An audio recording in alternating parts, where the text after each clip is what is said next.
Temperaturat e ulta në qaftore u kanë dhënë mundësi për ndërhyrjen e hapjen dhe pastrimin e orteqeve firmes mirëmbajtëse, pas 4 ditësh i bllokuar si pasojë ortekëve dhe rreshjeve intensive të dëborës, aksi malor Theth Bog është bërë sërish i kalueshëm. Zhbllokimi i rrugës u realizua pas një pune të pandërprerë gjatë gjithë natës nga ekipet në terren.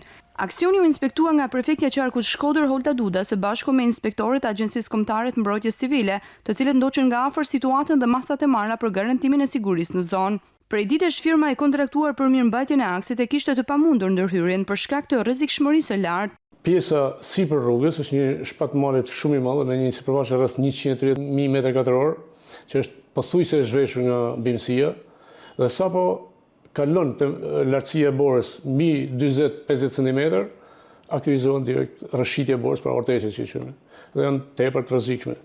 Ai aktivizohen edhe nga rrezet e diellit, nga ngrohja që merr nga rrezet e diellit, fillon borë dhe shkrin. Me përfundimin e pastrimit të segmentit ka nisur lëvizja e mjeteve nga Thethi në drejtim të Bogës, ndërkohë vjen puna për kriposjen dhe zgjerimin e pjesës së kalueshme për të shmangur rreziqet nga ngricat dhe për të siguruar qarkullim normal. Autoritetet apelojnë për shumë kujdes nga drejtuesit e mjeteve, respektim të sinjalistikës dhe ndjekje të udhëzimeve të strukturave në terren, duke qenë se temperaturat e ulta vijojnë të jenë prezente në zonat malore.